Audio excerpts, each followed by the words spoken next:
Hey, friends, welcome back to the Ryan Show YouTube channel. I just sat down with a UFC veteran and mainstay that you may have seen fight. After all, he won Fight of the Night 4 different times. He's never tapped out, he's never been knocked out, and unfortunately, he's a Boston Red Sox fan. But that's natural considering he's one of Boston's best fighters in recent history. Yes, I'm talking about Charles Rosa.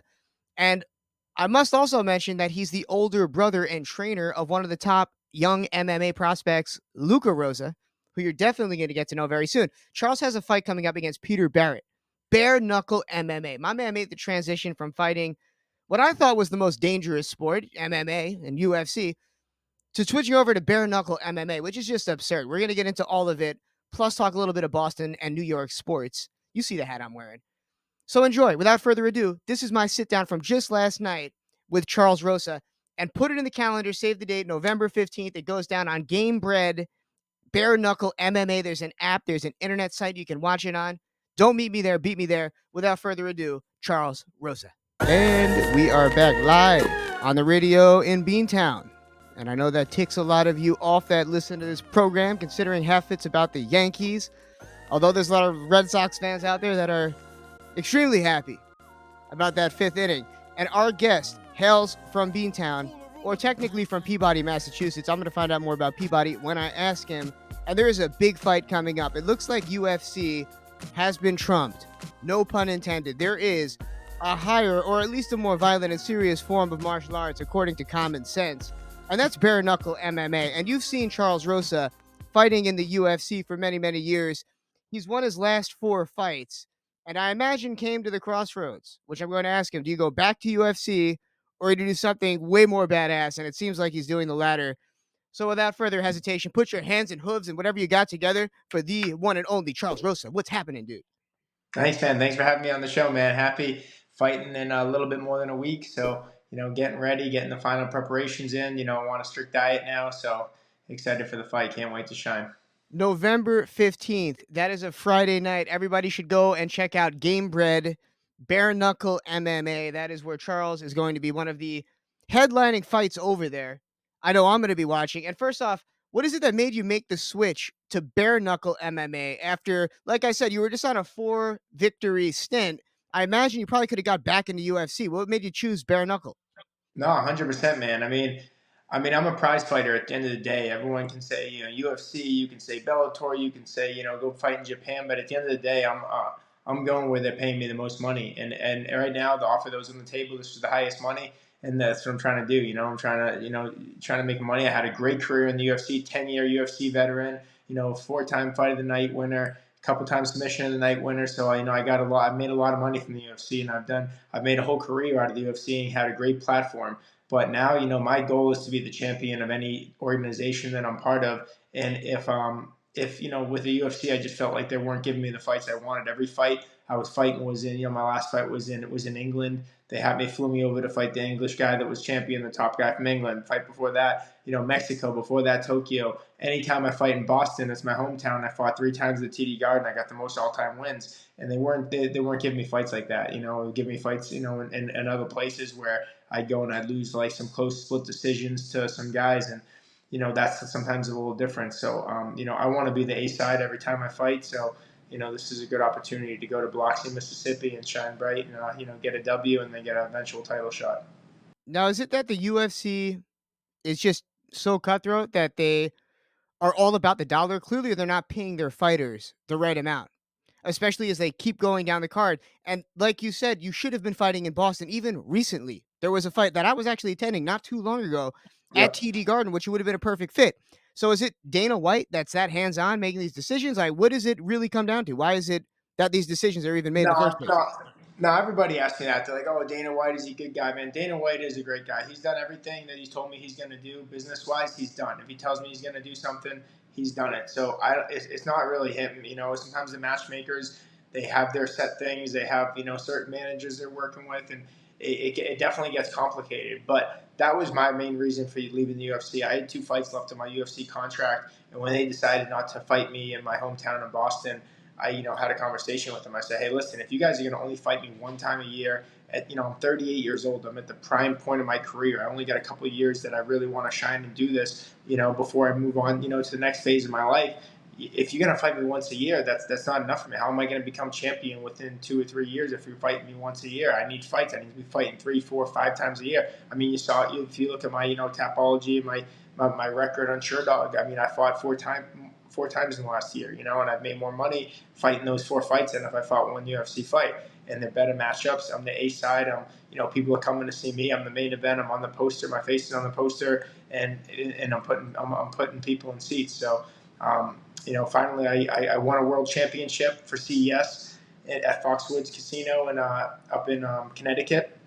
And then I defended my world title shortly after. So they say you're never really a champion until you defend the title. So I defended my world title, and man, I'm at the top now. Now I have all the promotions in the world calling me, asking me to fight on their shows. UFC is an option too. They've also gave me a call, but they're giving me a call on short notice fights that I'm not interested in taking. I'm not in my last 3 fights in the UFC. They call me on 3 days notice. Imagine sitting in your house 3 days notice. Right now it's a Wednesday night. They call me and they say, "Hey Charles, do you want to fight on Saturday in Las Vegas?" And I'm like sitting there like, "What, dude? Like, can you give me like maybe another 4 weeks, like a normal person, like my opponent?" Like, nope, either take this fight or we're gonna find someone else, and then we're not gonna know when you're gonna get you the next fight. And this was the situation I was having with them. No hard feelings to them. Like I said, they've done great for my career, gave me a great platform, and I'm right where I want to be in life, and I'm right where I am in fighting. And I get the biggest fight of my life coming up November 15th, so I can't wait. So before we get into prep and what it takes to prepare yourself for bare knuckle MMA, how do you even get ready for a fight on 3 days' notice? A professional UFC fight. Dude, I've done it. So that's my point. I've done that 3 times in my 14 fight UFC career. So 3 out of my 14 fights, and these are all fights that I actually lost.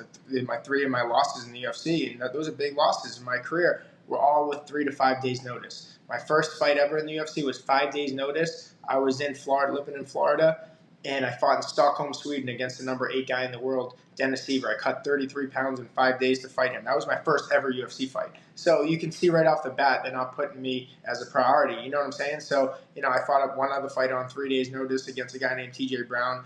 A couple of fights that if I had the time to prepare from, no doubt in my mind the judges would have went the other way. I've never been knocked out or finished in my career. I got a chin of steel. I'm solid, and I always fight to the end. And I just think that this style of fighting moving forward is good for me, man.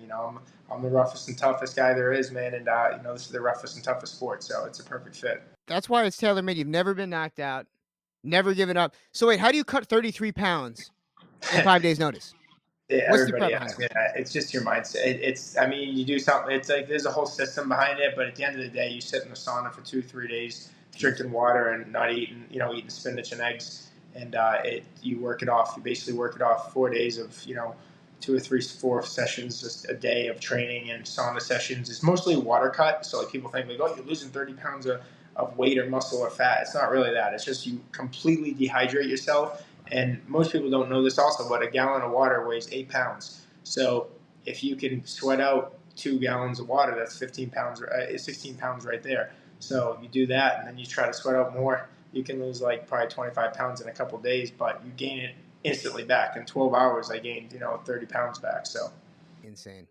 So that's to all the health and fitness gurus yeah. and nuts out there. That's secret. All right, so you've got your first fight for bare knuckle MMA. What kind of prep do you have to do to even be ready for something like this? And how different is Well, it from UFC? if you have a full training camp like we're talking about, that's why some of the issues I had before is just short notice fights and stuff. But this one, I had an 8 week training camp, which is typically perfect amount of time for a fight. You have 8 weeks to know about it, so you start off obviously eating healthy is the first thing.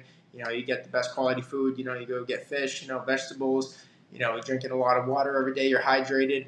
But man, there's a saying. It's to simplify it for you. The answer is eat, sleep, train, repeat. I try to block out all the other things in my life. I got a lot of good stuff going on in my life.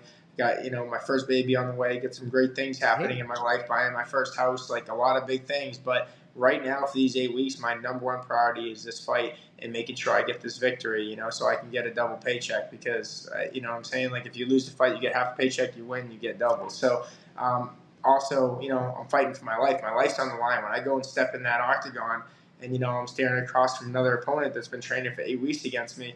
Even the smallest chink in your armor or something that you didn't do to prepare, it can get picked up pretty quick. So stay fit. I mean, I don't drink or do anything like that, or drink or drugs or nothing like that. But it makes it much easier, when you're in training camp, to stay focused and make the right choices. So I'm feeling good. Baby on the way, mad bills to pay. Exactly, dude. I listen to that song every morning on the way to training. So I bet. So, do you have to toughen your knuckles? Is there a physical way? Like, do you spend all day punching trees or something? What's the training like? Look at your knuckles right now. Damn, man. yeah, So, what have you been doing to toughen your knuckles up for the fight? man, I've been training 15 years. I've been training my whole life, man, since I was a little kid, man. Like I've been in hockey fights, street fights, growing up in Boston and Peabody. Been in tons of hockey fights, and you know, man, just like street fights. And then I had over 40 fights as a fighter. I had 20 amateur fights, over 20 professional fights. So I mean, I probably have close to 50 to 100 fights in my life. And man, I just feel like it's something that I was kind of born into. My uncle Tom the Bomb Rosa is a legendary tough man champion from New England boxer. He's still Wow. fighting. He's 56, 57 years old right now, and he's still winning tough man competitions in New England. Is pretty cool. And my pops is a bruiser, Chucky Rosa. I mean, everyone knows about him back up in New England. He's like Kimbo Slice type of guy, and man, I kind of came into it. And my grandfather was a Navy boxing champion, Dominic Rosa. So I come from a bloodline of fighters, and my little brother Lucas Rosa is 10 years younger than me. Actually, is the number one prospect in the world right now, up and coming fighter. He's undefeated, 4-0, was the number one ranked amateur fighter in the country. So man, I come from a long bloodline of fighters, and man, I'm happy to be still at it, doing what I love to do, making a living off doing what I love to do. Would you rather step in the ring with a Boston Red Sox fan or a Yankees fan? Oh, you already know the answer to that, man. If you put a Yankees fan in front of me, he's getting extra licks. We already took enough, man. I was thinking about it. It I'm was going for the almost grand like, slam, bro. oh Oh, you my guys god, already one said that too. inning. That That was fifth inning. tough. First off, to anyone out there listening, I haven't really discussed this yet since that trauma that went down last week. I put a group chat together with all my Red Sox fans, friends, and all my Mets fans, and I said, "Take notes, you jabronis." In the fourth inning. So by the fifth inning was the collapse. Yeah, Biggest that was. mistake I made in years. I got thrashed, worse than what you Oh, could do to a Yankees no. fan, and it was all people that didn't know each other. So it was just That's 10 the people that best. had never spoke to each other once Hey, before. hey, they speak their mind when they don't know each other. If you know Oh, someone, it's they the don't worst, back. man. It was They the worst. they And don't it's hold what I back when that happens. And oh, it's just brutal. they're So how involved are you in training your brother and getting him to that number one prospect rank at this point? yeah, man, I'm one of the biggest, people that I help him every single day, every single morning. It's like, it's every single morning he comes and picks me up, like the movie Good Will Hunting. He comes, he picks me up in his car, he fucking get in his car, we, talk on the way to the gym, we train all day, and then we come back and, we just talk about, the next fight and what we're gonna do and what the plans are for the future and like, becoming a world champion. And it's really cool to have someone like that's that close to you, someone that, my little brother, grew up with. I was even since he was a baby. I remember when he was a baby because I'm 10 years older than the kid. And it's really special. And one thing I don't know if you know about my past, but I had four brothers. I only have two now. I lost my two older brothers, Dominic and Vincent Rosa, to accidental drug overdoses when I was 16, and the following year when I was 17. So that's really tough for me. So that's made like a really good bond with me and my brother Lucas and my other brother, who's his identical twin, Francis. Wow. It just really brought us a lot closer as family. You know what I'm saying? And it makes me look out for him a lot more and just want to be involved with everything a lot more. He's my best friend, so it's awesome. There's no good thing that comes from that. Silver lining, I guess, could be inspiration. I mean, I Yeah, couldn't even imagine how that fueled the yeah, come up, having yeah. something that terrible, that tragic No, twice. I mean, people look at me. I'm a clean cut guy. I ain't got no tattoos. I'm pretty, I mean, decently well spoken. Went to college and stuff, and like, I mean, I graduated from Johnson Wales College in Providence, Rhode Island. So I had a good career, but everyone asked me, like, man, you're so nice when I see you in person. You're like such a gentleman. But man, when you get in the cage, you're like the meanest guy. You look like you're literally trying to kill the guy. And I'm like, well, I am trying to kill him. But I go to that dark place. I have a switch that I can hit. And luckily I can control it pretty well because I have a pretty good demeanor now. But once that fight week hits and I'm in the cage and I hear my walkout song, I come out, man. It's pure violence from there. It's got to be, especially Yeah, that's in just Bare that's how Knuckle I get MMA. it all Everybody out, needs to man. go That's how check I out deal with it. That's my Game therapy Bread, session. November 15th. We got more to talk about. We got to go to a very quick break. Charles Rosa is Yeah. in studio. He's about to kick the ass of Peter Barrett in just about a week's time, right? What do you got? 9 more days? Yep, So nine everybody needs to days. check that out. Don't go anywhere. We got more to talk about right here, live on 98.1 FM in Boston and many more stations out there. We shall return. The Ryan Show FM and all things Ryan Vernell are brought to you by the greatest cleaning company in the New York City and Long Island area, La Liaison. La Liaison Cleaning is a premier commercial and residential cleaning company proudly serving the diverse regions from New York City all the way out to the Hamptons. Not only does La Liaison deep clean using the best materials possible, organic materials if requested, but what sets them apart is their unique specialization in energy cleaning and removal. The folks at La Liaison focus on enhancing the feng shui of every space that they touch. Their dedicated team employs advanced techniques to clear stagnant energy and create a harmonious environment, ensuring that both your home or workplace are not only spotless but also revitalized and balanced. Whether you're looking for a thorough cleaning or a transformative energy refresh, La Liaison Cleaning delivers exceptional service tailored to your needs. Book them today online and see for yourself why you need La Liaison in your life. Look no further for a cleaning company. Go to La Liaison's website, laliaisonllc.com. That's LALIAISONLLC.com. Charles Rosa is with us tonight in studio, Boston's own, here on the Ryan Show FM. And there's a big fight coming up November 15th. Everybody needs to go immediately. Download Game Bread. I imagine it's an app, or you can watch it somewhere on the interwebs as he takes on Peter Barrett in a gloves off fight. Bare Knuckle MMA. There's nothing more badass than that. But I must ask, before we get into the fighting, you're also a pretty well known chef at this point. You're out there cooking some fancy ass food. What's the secret to a good steak? Man, it's experience, man. Just like fighting, the secret to a good fight. It's like it has to be cooked right. You could take the same perfectly. You could say Wagyu beef from Japan that you paid $500 for, and you have, I don't want to say you, but you got someone else cook it, and you put it on the plate, and then you have someone a veteran chef cook it, and it's light years away. It's just experience. The right timing. Timing is everything with food. You got to serve it hot. You got to serve it cooked right. You gotta cook it like the right temperature. There's so many factors that go into it. It's like it's like an art. It's like an artist. Like, oh, it's like paint me a picture. Like, well, a guy that's like been painting that's like a real professional that is so super experienced can make like some artwork or a picture of you. Just say make a picture of me, a portrait. Like someone can make it look like, oh my god, you look at it and you're like, wow, this is amazing. And then you could have some other kid do it. Like you look like you drew it in his math class. You know what I'm saying? So it's like Yeah. it's experience, man, and over time you get a lot of experience practicing, training, cooking. You do it enough times, you ruin enough steaks, then you learn how to get it right. It's kind of, I was going to ask you, why are there so many great fighters that are great chefs? But I guess you kind of answered it there, the timing, the discipline, the routine, the practice. But historically speaking, both in fiction and nonfiction and in real life, there are a lot of great fighters that are also whipping it up in the kitchen. What is it that led you to a life in the kitchen? So I grew up in a large Italian family. Like I said, four brothers, a sister, mom and dad. We had a lot of kids to feed in the house. So my dad every pretty night had me in the kitchen helping cook, rolling meatballs. Just like my dad cooked all the food. We weren't going out to dinner every night. You know what I'm saying? Like it Yeah. was like we had to feed the whole family. So I would always help him, and we always had a garden when I grew up as a kid. We'd go out and pick the tomatoes, the basil, everything to get most of the stuff. Now my dad has a chicken farm and stuff like that. So he tries to grow his own stuff, which is pretty uncommon in like the suburbs in Boston and the city area. But he still Yeah. was able to pull it off. But yeah, man, just grew up around food, or a large Italian family, and I just love food. And like it was funny because when I was in my guidance counselor's office in high school, they have that talk with you like, oh, so what do you want to do when you grow up? Like, what do you want to go to college for? Like, what are you thinking about with my guidance counselor? I was like, oh, I want to play in the NHL. I want to be a hockey player. And she's like, no, you you can't do that. I'm like, what do you mean? I'm like, Get the that's fighting what down. they're like. No, like, what do you want to do for academics? And I'm like, Mm. fuck. I mean, I don't really like academics, but that's what like, no, that's what you have to go to college for. So I said I it kind think of that's why you sarcastic. should never listen to your guidance counselor. I can't tell you how many people come on this show and they have that same story. Oh, I wanted to be this or Shit. this, and the guidance counselor laughed at me.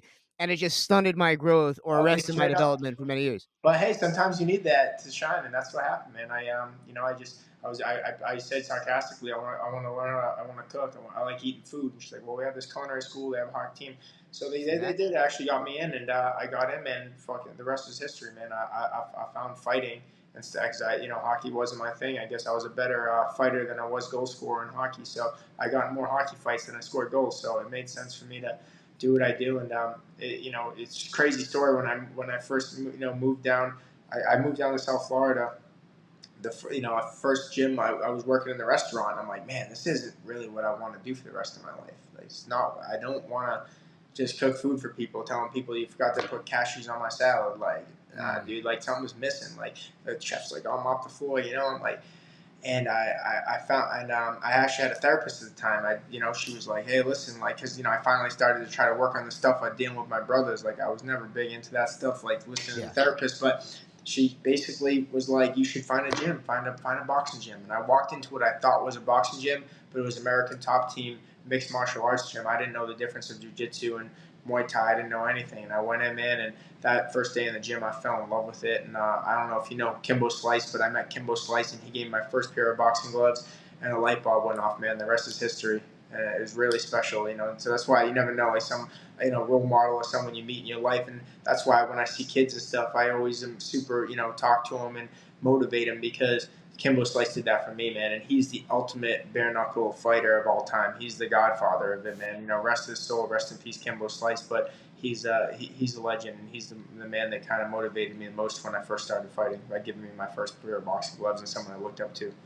Well, I'm sure he's looking down, very proud right now, Kimbo Slice. Any crazy Kimbo Slice stories? Oh, dude, Kimbo Slice is a maniac. I mean, everyone has seen him, knows him for his YouTube videos and knocking people out, like in street fights. He was the first. He was the most badass. You can ask anyone, the most badass street fighter of all time, man. Like he would go and his guy, Icy Mike, his manager, would put up a stack. They'd put up the money. The other team would get their stack, and they did it the old school way. They didn't have any venues. They didn't have any referees. They didn't have any judges. It was like fucking first man to go down, dude. And that's real fight. That's what a real fight is about. Now you got like any fight I've ever lost in my career is like because a judge said I lost. If every fight was to the death, I feel like I'd be undefeated. But that's not the reality of the sport. So, but Kimbo Slice, man, he's a special guy. And one thing I would have said about him, like I said, he passed away recently, a couple of years ago from heart disease. But he looked like the meanest person ever. You see him on TV as a gold grill. He's just this absolute savage. But he's like one of the nicest human beings ever. Like I said, I mean, he gave me my first pair of boxing gloves, not knowing who I was, just a kid in the gym on a bicycle without a car, or any money, and saw that I couldn't afford a pair of gloves, and he gave it to me. So that's how I like to remember him as, and it is what it is. Absolute legend. So speaking of street fighting, I usually ask wrestlers that come on this. When I have professional wrestlers on, I ask, have you ever used your special move in a real life fight? So I'm going to ask you this. Is there, because when you get so good at street fighting, I imagine you're trying some funny stuff at some point. Maybe some moves you've seen on TV, maybe a Stone Cold Stunner. Who knows? Have you ever used a wrestling finish move on somebody in real life? In training, I have never in a fight. Like I've used the Boston Crab just messing around in jiu-jitsu because I'm like so much better than somebody. I'm pretty much able to like manipulate him how I want. But 1,000%, man. I always loved. I actually met Hulk Hogan like 2 months ago, dude. It was like at the Hard Rock Casino. I was walking by and he was doing like a meet and greet. I just walked in front of the whole line. I was like, dude, I'm meeting this dude. Like you're my childhood idol. And I actually got to talk to him for 5 minutes, and it was just one of the coolest things ever meeting Hulk Hogan. You know what I'm saying? So I mean, I'm a big fan of that also. So I just love all combat sports. Yeah, that is definitely super badass. Charles Rosa in studio. It's been a damn honor. I want to ask you a couple more things that are non fighting related, but important. After all, we're airing in Boston. Top three Boston Red Sox of all time. Oof. All right. I like it. Pedro Martinez, number one. I love him, man. I got to meet him the other day. Huge fight fan, too. Great human being. David Ortiz, a big poppy dude, just ripping home runs, grand slams, hitter. And the last one, man, there's too many. I like Manny Ramirez. Manny Ramirez had some good swag, and he's like the final completion. He's getting hits. So you get those three all stars on the team with anyone, they're going to be a hard team to beat in their Oh, prime. yeah. Oh, and just traumatic to even think of those three names. So on the adverse, the top 3 Yankees that are most hated by Charles Rosa. Top 3 Yankees you despise the most. Oh man, Derek Jeter, number one. Everyone knows that. A Rod, Alex Rodriguez, and the last one. Let me think. I mean, there's too many to name, man. That's it. Those two in the top two. Every Yankee ever. Oh, man, I'd take that as a good 3rd I mean, I answer like there. Johnny Damon though. Johnny Damon, even though you stole him from us, I think he's pretty. I still like him. He's cool. Who's actually been on this show, and if it makes you feel better, I asked him which World Series title meant more to him, and unfortunately, he did say the Boston Red Sox. Oh, okay, I good. mean, how couldn't it be? That No, was, like, the most fortunately. epic title run of all time. Yeah, Devastating for that was us Yankees. legendary. So legendary. So we've got a big day coming up Friday, November 15th. You can watch Charles whoop some ass on Peter Barrett. All you got to do is go to Gamebred Bare Knuckle MMA. I'm sure there's some type of an app, or just Google it. It'll pop right up and cheer him. Even though he's a Boston Red Sox fan, cheer him on. We know he's going to whip some ass. Hopefully more than the Yankees did this year in the World Series. And Charles, is there any other places that you'd like to streamline our audience to here tonight?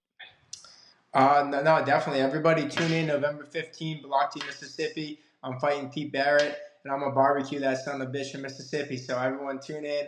I'm excited, man. Thanks for having me on the show. And yeah, man, if you guys want to check out the charity Chucky's Fight, that's a 501c3 that my dad runs. He jumps in the freezing cold ocean every day to raise money to help knock out substance abuse. So that's a big thing. After losing my 2 older brothers, we love to any way we can help out and get people in the treatment centers and get maybe pay their first month's rent to get them into the rehabs and stuff like that. We try to help any way we can. I go to speak at schools and hospitals and different places, facilities, and man, just you can check that out too if you know anyone's struggling. We're here. So, man, thanks for having me on the show, and definitely tune in November 15th. You got a new friend and a new fan here today, Charles. Everybody be sure to watch that fight. We're going to go just for a little bit, play some music by DJ Honky Wonky, and return. This is the Ryan Show FM. Go check out Charles Rosa now, and we will be back later. See you soon, folks.